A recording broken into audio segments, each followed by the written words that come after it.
Hey, what's up guys? Welcome to another video. So I'm going to show you how to replace these little insulator clips on a 7th-gen Nissan Maxima. This is the clips that hold the lower power steering hose on the 7th-gen Nissan Maxima. This is the passenger side, and you got to take off the wheel. So to replace those, all you're going to need is like a flathead or anything similar. And part number for the new ones is 46271-66C00.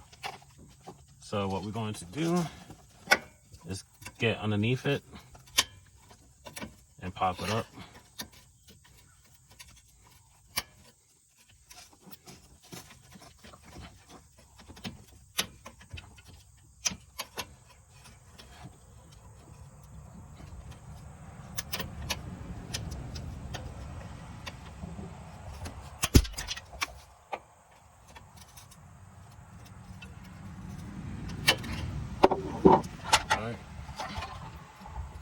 And to take it off, just spread it apart and then push back.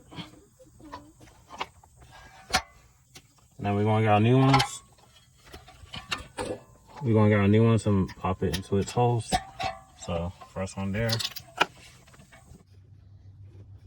All right. So it goes into the first hole, not that hole, and then before it. So it's the one, skip, one. So it should look like that.